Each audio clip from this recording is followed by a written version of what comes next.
Alrighty, so once again, welcome. My name is Mayra Rodriguez, and we are with California Intercontinental University. And this is part one of our professional preparation workshop. And part one is going to be our resume workshop. And this is with the goal to prepare you to kind of gain a resume that would benefit you in your work field, right? So we are going to get started. And we are going to start with an overview. I'm going to go ahead and make sure that everyone is muted. He said that he's on break right now.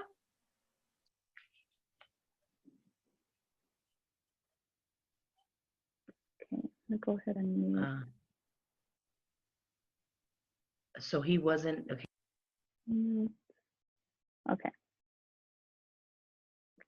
So I went ahead and muted. Alrighty, so today this is what we're going to go over. First, we're going to start with an introductory quote that would very much benefit you. And second, we're going to go over a video with some resume tips from business professionals, right? And we are going to go over some keywords, the importance of using keywords, and also examples, right? Examples of some resumes that are professional, that are presentable, right? And then we're going to have an open forum. If you guys have any questions, if you guys have anything that is unclear, I did get 3 questions, and I will go ahead and integrate those questions into this presentation, okay? So first, we have our quote of the day. Okay, your resume isn't an autobiography.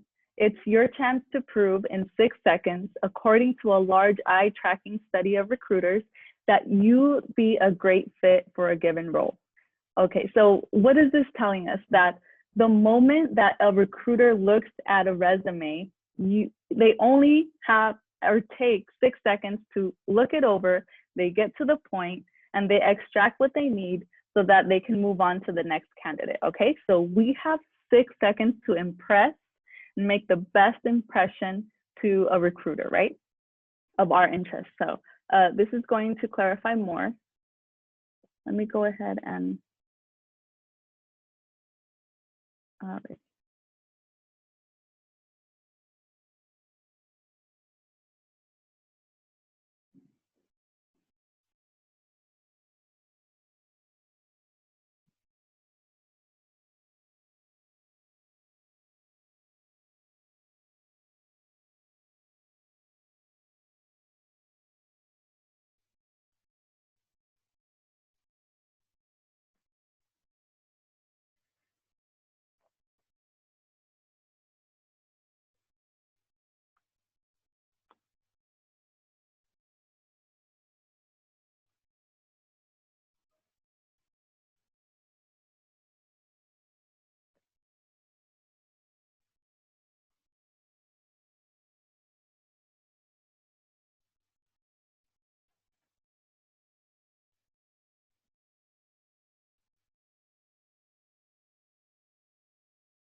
Alrighty, so this is the video.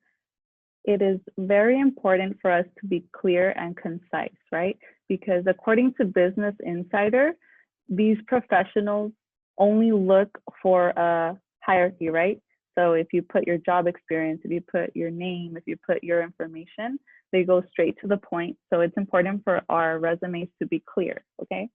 So there was a question that asked about the formatting a resume, right? So one of the questions was I would like to know the standard structure of a resume. So this is what we're going to be learning on this slide already. So as we took a glimpse in the video, this is the standard structure of a resume. You don't have to be too fancy. You don't have to be too extravagant, right? Your goal is to get to the point so that recruiters can right away, look, see your name at the top of the paper, all of your contact information, where you live, your phone number, your best source of contact, right? Your email address. Your professional summary is key, because when you get to your professional summary that's at the top of your page, this is an introduction of what's in your resume, right? So this is your chance to make an impression, like who is this person and why are they a good candidate for our job, right?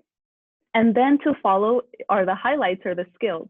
You don't have to be too extensive on these skills.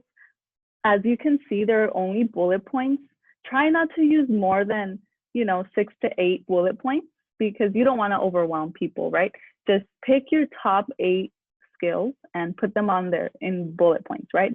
And don't go too into detail, because once you get to your experience, that's when you will tell recruiters, okay, in this job, I gained these skills, and then you can go more into detail about one sentence, right? Also, you try to avoid paragraphs or any, extensive detail.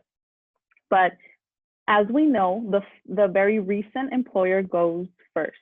And then after that is what is more and more previous to your most recent, right? So I know another student asked, how would you integrate your recent degree with your past work experience, right? So we're going to cover that on the next slide. Also, for education, if you guys are currently in college, then you would put your education there, your current college, right? If you are the year on the other side, it indicates your graduation. So if you're not graduated yet, you can put expected 2021, right? Or expected 2022. Whatever you are expecting, that's what you would put there, instead of solely just the year of graduation. You would put, oh, it's expected this year, right? So if you don't have a college education yet, then feel free to put down your high school education. But if you've already started your university or college, then you have no need to put your high school, okay? Because it's obvious that you've already completed your high school, right? So any additional information, please use for your benefit. What would impress the recruiters? What would impress the manager, the hiring manager, to give you the interview, right? So please use professional font that is Arial or Times New Roman, which is very professional and it's easy to understand, right? And simple is better. Like, I know a lot of people like to add color, they like to add fancy writing, but no, simple is better, because see, as you see here, as the video said, use a hierarchy. If you take a look at this paper, you can say, oh, there's that person's summary, there's their skills, there's their experience, their education. Okay, I'm done. On to the next one. And they can extract the top points and move on, right? And have you in mind, because you didn't have them all over the place. You gave them the information at hand, right? So simple is better. Avoid paragraphs. Don't go too intellectual, right? Avoid paragraphs so that they can just, scan through it and know that you are qualified, right? So, and avoid photos. I know according to the career, I think people use photos or people don't. In my personal experience, I would recommend you don't, because like I said, we don't want any distractions that would distract the recruiter from your experience, from your skills, right? We don't want any bias to be present. We don't want the person to be distracted with our picture and try to imagine if we would be a good fit. No, like, we just want to give them what we are presenting. We need to make the best impression with our skills before they even meet us, right? So try not to put any distractions in there. Get to the point, and this will benefit you. Be clear and concise. This, I cannot say it enough, right? Just be clear and concise. So we're going to move on. Before I move on, are there any questions?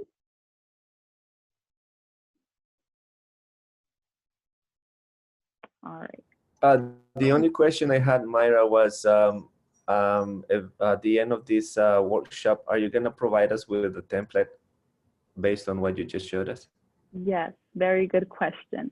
Thank you. I am going to email each of you. I have your contact information. I will be emailing you all of the resources that I'm presenting on here and additional resources as well that I'll discuss at the end of the program, okay? Ms. Rodriguez, I have a question. Yes. On writing this resume, and you're saying being clear and concisive, I've been on several interviews where they said prove where you've already earned a certification, or, you know, why isn't that a part of your resume? Would it be wise to put that in the certification, make another certification area where you can show them that, hey, this certification has been earned as a picture, or as in the certification area, just writing it out? Okay, so that's a very good question. And that question I will cover on the next slide so that you can see how I used my degree. And on the bottom, you don't have to be extensive, right? But you can indicate like the courses and the specialty, the expertise that you gained from that certificate, right? And they can see, oh, wow, okay, this person completed this degree or this certificate, and these are the areas of expertise that they got out of this program, right? Yes, ma'am. Sorry Alrighty, about that. so, My bad. No, Sorry. no, don't worry. You guys are free to ask any questions. Before I move on, are there any other questions? All right. Okay. So this slide shows us the importance of using keywords, okay? So I encourage you to look for job postings that interest you, right? We all have goals and desires, and I encourage you, look for a position, aim for a realistic position, and we're going to talk a little more about this right now, but aim for a realistic position, a position that will get you your foot in the door and allow you to climb up to where you want to be, right? So extract keywords from the job descriptions, right? So when you're looking for a job, like on Indeed or anywhere else, you see the job descriptions ahead of time, right? Even before you apply. So this is an advantage for you because once you extract keywords and kind of integrate them with your own resume, this really, really helps you stand out because the recruiters know what they want and recruiters know what they're looking for. So once they see, oh, wow, this is very similar to what we're looking for, guess what? You are going to stand out to that recruiter, right? So alternate as needed. Like if you have two options, like, oh, I would like this position, but I would also like this position. So if you have options, alternate your resume as needed. I know I had different resumes for different jobs. I had an academic resume, and then I had a professional resume, right? So according to what kind of positions you're looking for, adjust your resumes accordingly, right? This is an example of when I started working here at CIU, I started as a receptionist, right? So, or as an administrative assistant. So look, I looked at administrative assistant, right? Organizational skills, running and maintaining reports, right? I looked at strong customer service skills. I was like, okay, all right, I have that. And then problem solving and helpful attitude, strong organizational skills. So all of those stood out to me because I said, okay, I already have most of those on my resume, but you know what? I'm going to emphasize more on the administrative assistant side, right? And let them know that I am an expert in these areas, okay? So this was my actual view before I applied to this position, right? So this is my actual resume, a personal example. Now, I highlighted the same qualifications, right? And on the top, on the summary of qualifications, you see, what did I bold? I bolded the organizational and administrative skills, right? What do you think the recruiter, what popped up to the recruiter as soon as they started to read my resume? Okay, organizational and administrative skills. Wow, this person, okay, qualifies, right? So that engages them to read further your resume. Because if you cannot make it through that first little paragraph, then they're gonna be like, okay, next, right? So make your best impression during the summary of qualifications. That way you can tell them, hey, I have clerical experience. I'm good at communication. So I put these top 4 in my summary of qualifications so that I can grab the attention of the recruiter, and you know, it happened like that.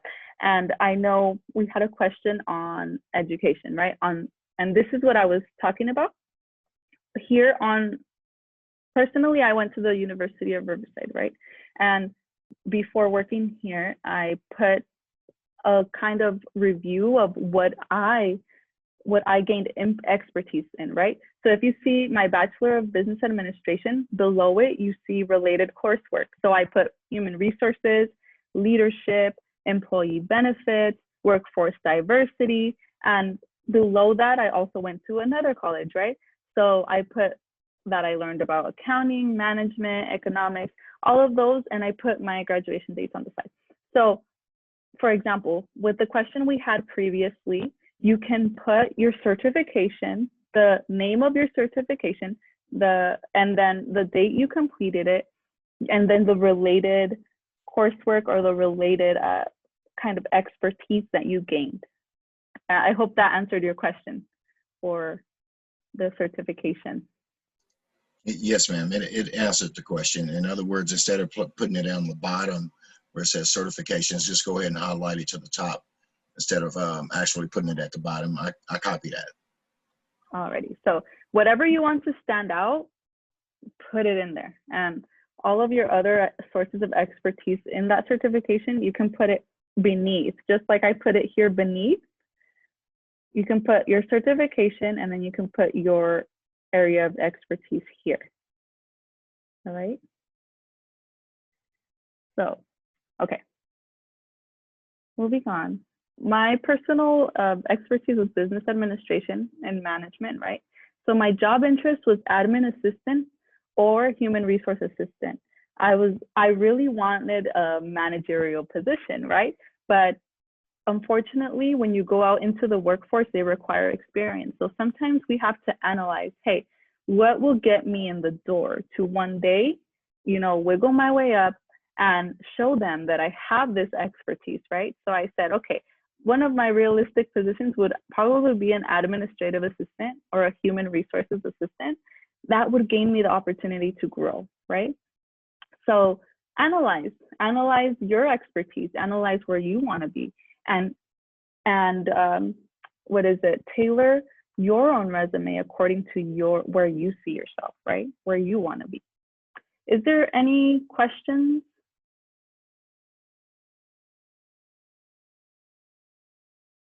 Okay. All right. And I did put my, sorry about that.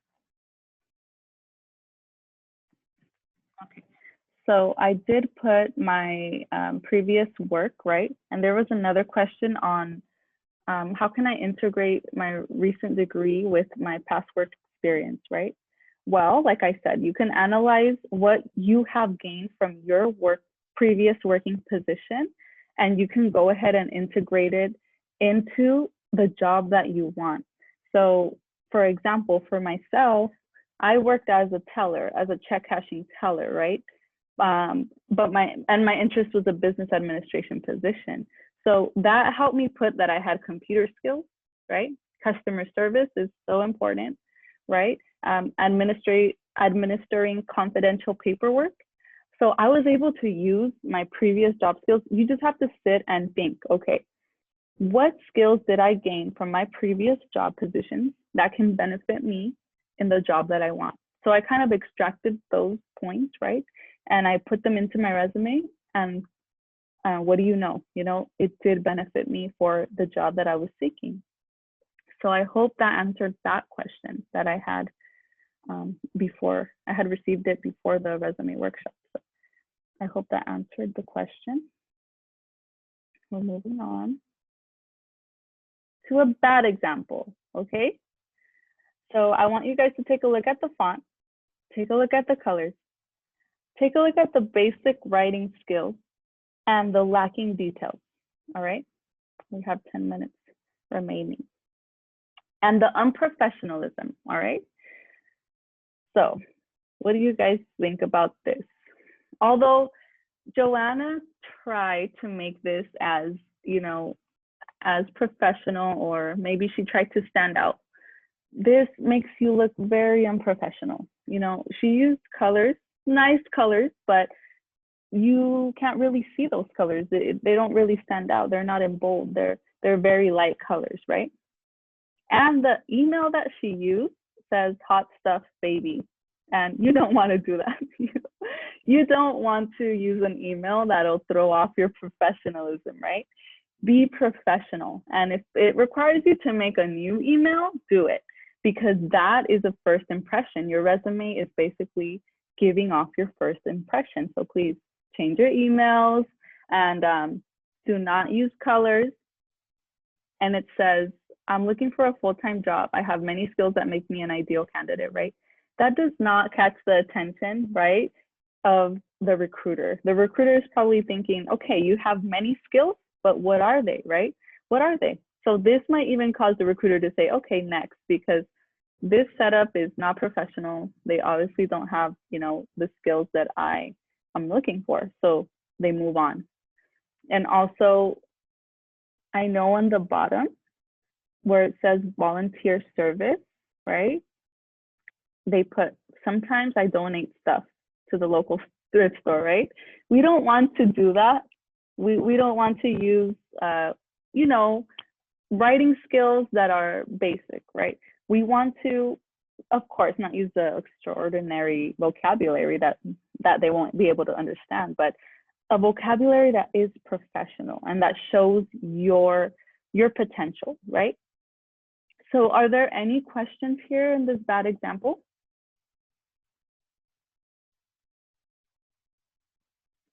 All right. So the takeaways here.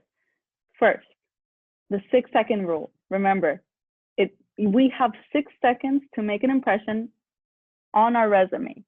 We have 6 seconds that the recruiter takes to kind of breeze through your resume.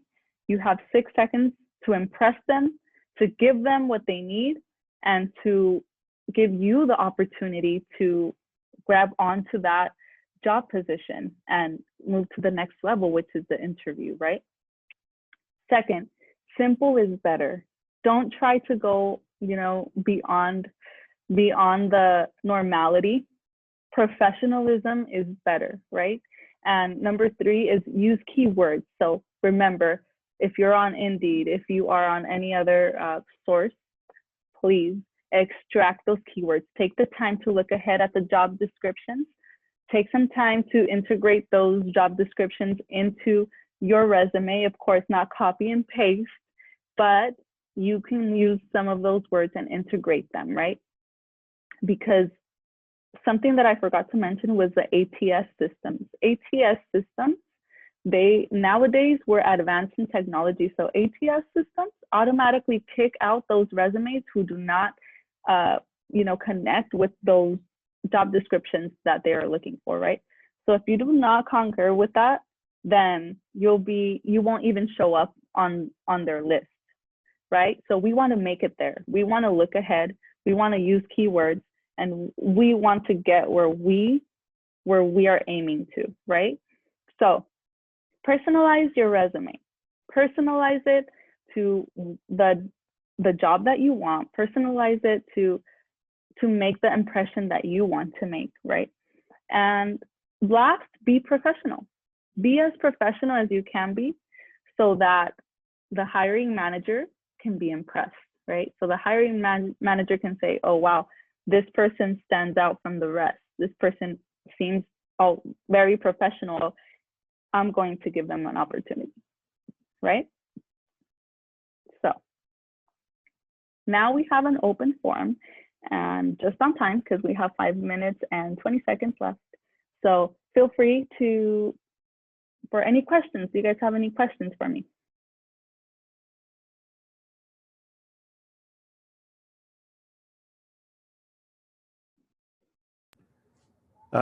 From me, this is Abel, Mayra. I just want to thank you for the time you took to teach us these basics on resume writing.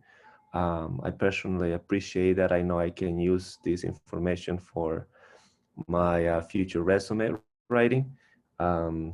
You're gonna send us that information, the template. That will be awesome.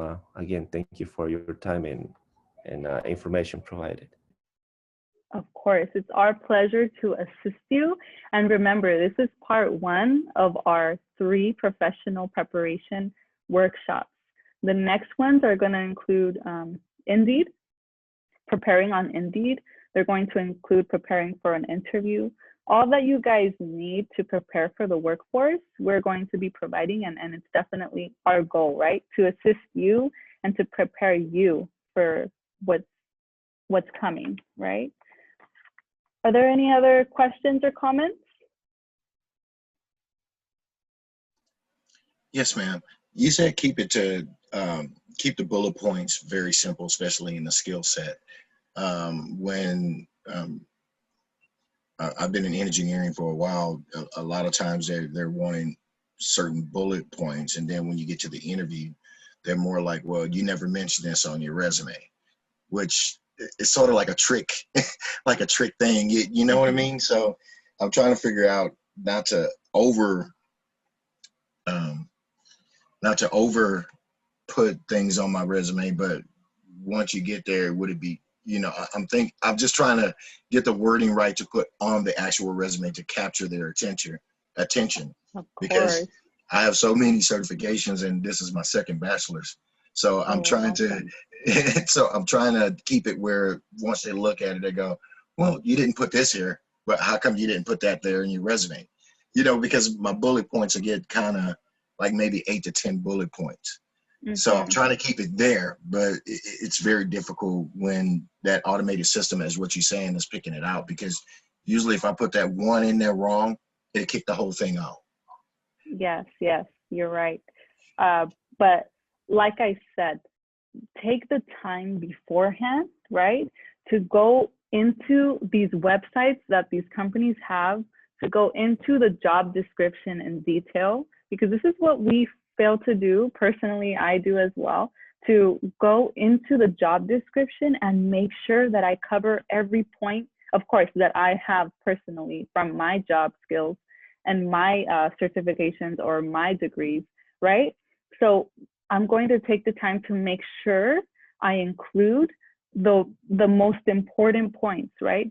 Maybe try not to be redundant and include, you know, those less important points. But remember, you don't only have those 8 bullet points, but you have those set of experience with each job that you've had in the past, right? So try to take advantage of every point. Try to take advantage of it, because if you say, okay, this is important, but I don't think this will benefit me for this job application, right? So then you would tailor it. You would tailor it and say, I'd rather include this because this is crucial to this job position, if that makes any sense. Yes, it does. That makes perfect sense. Thank you. Perfect. So I encourage you and the rest of the audience to go ahead and prepare in advance and be the exception, because not many people revise job descriptions and update their resumes or their cover letters accordingly, right? So today we only had a very short amount of time, but this is the goal, to make 30-minute workshops to benefit you. And remember, we're going to be open to the next professional preparation workshop, because we want you to learn more, okay, about the workforce and be prepared. So thank you so much for joining. Thank you for your time. And I really hope to see you guys next time. And I'll be emailing you all of the resources that we talked about today, okay? Thank you, Mayra. Thank you. Have a good one.